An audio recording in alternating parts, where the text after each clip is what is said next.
The community garden movement got its start in the Great Depression and into World War II, when most of the produce folks were getting was coming from collaborative efforts like this instead of large agricultural operations. And now in the last decade or so, as people search for produce with less chemicals, stuff that's not genetically modified in any way, community gardens, especially right here in Spokane, are making a roaring comeback. In 2009, Lori Kinnear recognized that growing trend. That we needed to make this a bigger effort.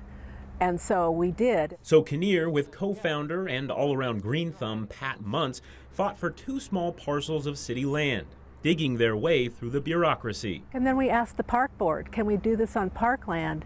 And after 4 tries, they said yes, that'd be a great idea. Their program blossomed. 12 gardens in the city, more than 20 county-wide. And a community reaps what these women have sown. They bring people together with a common theme. People who like to grow, garden, generations come together, people learn from each other. It really is about building community.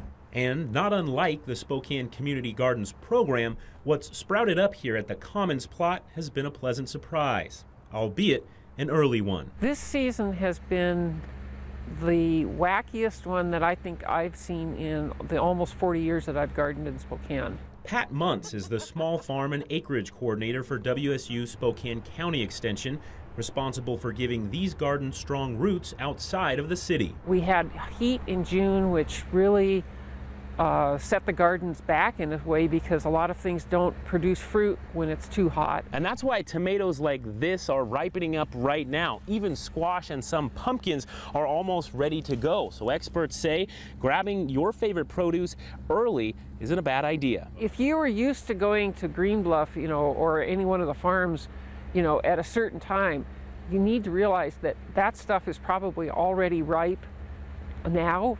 And like all good gardeners during harvest time, Kinnear and Muntz are looking forward to the next spring.